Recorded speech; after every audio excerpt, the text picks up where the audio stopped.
पीतवस्त्रां करकलितलसद्देव पद्माम्बराङ्गी सर्वालङ्कारयुक्तां सततमभयदां भक्तनम्रां Bhavani श्रीविद्यां शान्तमूर्ति सकलसुरक्तां सर्वसम्पत्प्रदात्री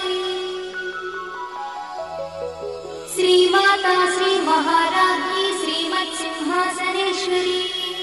चिदग्निकुण्डसम्भूता देवकार्यसमुद्यता उद्यद्भानुसहस्राभा चतुर्बाहुसमन्विता रागस्वरूपपाषाढ्या क्रोधाकाराङ्कुशोज्ज्वला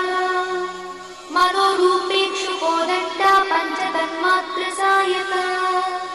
निजागुणप्रभापूरमज्जद्ब्रह्माण्डमण्डला चम्पकाशोकपुन्नागसौगन्धिकलसत्कचा